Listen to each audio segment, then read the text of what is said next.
میں ہوں سلیمان سعید اور تاریخ سلطنت عثمانیہ کی آج کے ایپیسوڈ میں آپ جانیں گے کہ کیسے 3 برے اعظموں اور 6 صدیوں میں پھیلی یہ سلطنت وجود میں آئی۔ آج کی ویڈیو میں اپنے ناظرین کو سلطنت عثمانیہ کے بانی عثمان غازی کے متعلق بتاؤں گا۔ ان کی والدہ کا نام حلیمہ سلطان تھا اور ان کے 2 بھائی تھے، گندز بے اور ساوچی بے۔ غازی کے آباء و اجداد کہاں سے آئے اور ان کا کیا مذہب تھا، اس کی معلومات تاریخ میں موجود نہیں۔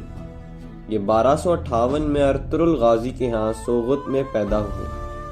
عثمان غازی اس وقت پیدا ہوئے جب امت مسلمہ زوال پذیر تھی اور اپنے حق کے لیے لڑنے یا آواز بلند کرنے کی طاقت کھو چکی تھی۔ اسی لیے عثمان نے ایک بار پھر اسلام کا بول بالا کرنے کے لیے بازنطینی قلعوں کو فتح کرنا شروع کیا۔ ان کی ابتدائی زندگی کی کوئی قابل ذکر معلومات تاریخ میں موجود نہیں، تاہم ان کی شخصیت میں وہ تمام اوصاف پائے جاتے تھے جو ایک بانی سلطنت کے لیے ضروری ہیں۔ ان کی شجاعت و بہادری بے مثل ہے اور یہی وجہ ہے کہ انہیں قیادت کا ملکہ خداداد حاصل تھا۔ ان کی بہادری سپاہیوں میں ایک نئی روح پھونک دیتی، دشمن کو میدان جنگ چھوڑنے پر مجبور کر دیتی تھی۔ ان کے عدل و انصاف کی شہرت پورے ملک میں پھیلی ہوئی تھی۔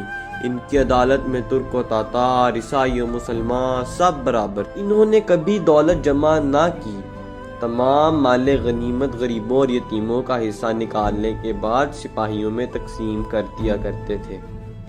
ان کی وفات کے بعد ان کے گھر سے کوئی سونے یا چاندی کی چیز نہ ملی، صرف ایک کفتان، ایک سوتی امامہ، لکڑی کا ایک چمچہ اور چند خالص عربی گھوڑے ملے۔ عثمان ایک نہایت فیاض، رحم دل اور مہمان نواز انسان تھے، لیکن ان تمام خصوصیات کے باوجود عثمان کے دامن پر ان کے بے گناہ چچا دندار بے کے خون کی چھینٹیں آج بھی نظر آتی ہیں۔ سن 1299 میں جب اس نے یونانیوں کے قلعے کوہ پریسار پر حملے کا عزم کیا تو پہلے اپنے فوجی سرداروں کو بلا کر مشورہ طلب کیا۔ اس مجلس میں ان کا بوڑھا چچا دندار بھی تھا۔ اس نے یونانیوں کی قوت کا اندازہ کر کے حملہ کرنے کے خلاف رائے دی۔ عثمان کو خوف تھا کہ کہیں دندار بے کے اس مشورے سے باقی سرداروں کی ہمتیں بھی پست نہ ہو جائیں، اس لیے انہوں نے فوراً تیر نکال کر اپنے چچا کو ہلاک کر دیا۔ آج یہ قتل کتنا بھی معیوب نظر آتا ہے، لیکن اس زمانے کے لحاظ سے یہ ایک عام بات تھی۔ عثمان غازی نے 1281 میں اپنے باپ ارطغرل غازی کی وفات کے بعد اقتدار سنبھالا اور اپنی پہلی فتح 1285 میں حاصل کی۔ 1285 میں عثمان نے سلطان علاء الدین کی جاگیردار کی حیثیت سے قلعہ پر شب خون مارا اور اسے بآسانی فتح کر لیا۔ پھر 1288 میں عثمان نے سلطان علاء الدین کے جاگیردار کی حیثیت سے ہی قراچہ کو فتح کیا، جس پر سلطان نے خوش ہو کر قراچہ اور اس کے گرد و نواح کا علاقہ بھی عثمان کی جاگیر میں شامل کر دیا۔ نہ صرف یہ بلکہ اس کو اپنا سکہ جاری کرنے اور اپنا نام جمعے کے خطبے میں شامل کرنے کی بھی اجازت دے دی۔ لقب کے علاوہ عثمان غازی کو بادشاہت کے تمام امتیازات حاصل تھے۔ یہ کسر بھی منگول افواج کے اناطولیہ پر حملے نے پوری کر دی، جس میں منگول افواج نے دولت سلجوقیہ کی اینٹ سے اینٹ بجا دی اور سلطان غیاث الدین مارا گیا۔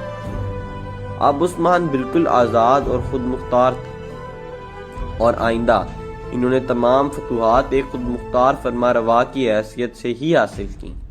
1279 میں عثمان نے باقاعدہ اپنی خود مختاری کا اعلان کر دیا اور 1288 اور 1300 کے درمیانی عرصے میں عثمان قراچہ، اینگول، بلیجک اور ینی شہر کو فتح کر چکے تھے۔ عثمان غازی اکثر شیخ ادبالی کے پاس دینی تعلیم حاصل کرنے جایا کرتے تھے۔ ان کی ایک نہایت خوبصورت بیٹی بھی تھی، جس کو دیکھتے ہی عثمان اس پر فریفتہ ہو گئے اور نکاح کا پیغام بھیج دیا، لیکن خلاف توقع شیخ نے انکار کر دیا۔ 2 سال تک یہ سلسلہ جاری رہا۔ ایک رات جب عثمان شیخ کے گھر مقیم تھے، انہوں نے ایک عجیب خواب دیکھا۔ انہوں نے دیکھا کہ شیخ ادبالی کے سینے سے ایک چاند نکل کر ان کے سینے میں سما جاتا ہے، پھر ان کے پہلو سے ایک بہت بڑا درخت نکلتا ہے جس کی شاخیں بحر و بر پر چھا جاتی ہیں۔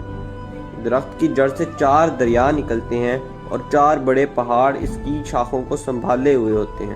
پھر ایک تیز ہوا چلتی ہے اور درخت کی پتیوں کا رخ ایک عظیم الشان شہر کی طرف ہو جاتا ہے جو 2 سمندروں اور 2 بر اعظموں کے بیچ واقع ہوتا ہے۔ یہ شہر ایک انگوٹھی کی طرح دکھائی دیتا ہے۔ عثمان اس انگوٹھی کو پہننا چاہتے تھے لیکن ان کی آنکھ کھل گئی۔ عثمان یہ خواب شیخ کو سناتے ہیں جس پر ادب علی عثمان غازی کو ایک شاندار مستقبل کی بشارت دیتے ہیں اور اس خواب کو اشارہ غیبی سمجھ کر بالا خاتون کو ان کے نکاح میں دے دیتے ہیں۔ 1301 میں عثمان غازی کو پہلی بڑی کامیابی حاصل ہوئی۔ اس سال انہوں نے کیول حصار کے مقام پر شہنشاہ قسطنطنیہ کی باقاعدہ افواج کو عبرتناک شکست دی۔ 6 سال کے مختصر عرصے میں ان کی فتوحات کا دائرہ بحر اسود تک پہنچ گیا۔ اس خطرے کو دور کرنے کے لیے شہنشاہ قسطنطنیہ نے منگولوں کو عثمان پر حملہ کرنے کے لیے آمادہ کیا۔ عثمان نے اورحان غازی کو منگولوں کا مقابلہ کرنے کے لیے بھیجا۔ ایک پرریز جنگ کے بعد منگول بھاگ کھڑے ہوئے اور ان کی کثیر تعداد جنگ میں کام آئی۔ شیخ کی بتائی تعبیر اور کمزور ہوتی رومی سلطنت نے عثمان کے حوصلے بہت بڑھا دیے تھے۔ سن 1317 میں عثمان غازی نے بازنطینی سلطنت کے ایک بہت اہم شہر جو کہ قسطنطنیہ کے قریب واقع ہے بروسا کا محاصرہ کر لیا۔ یہ محاصرہ تقریباً 10 سال تک جاری رہا اور بالآخر فتح ترکوں کے حصے میں آئی۔ عثمان اس وقت سوگت میں شدید ذلیل تھے جب اورحان ان کے پاس فتح کی خوشخبری لے کر پہنچے۔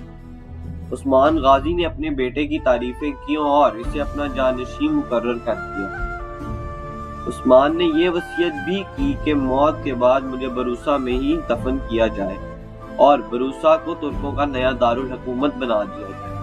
ان کی وصیت کے مطابق انہیں بروسا میں ہی دفن کیا گیا اور اس شہر کو نیا دارالحکومت بنا دیا گیا۔ ناظرین، اگر آپ کو میری آج کی ویڈیو پسند آئی تو پلیز لائک، شیئر اور سبسکرائب کریں اور مزید اپڈیٹس کے لیے بیل آئیکن کو پریس کرنا نہ بھولیں۔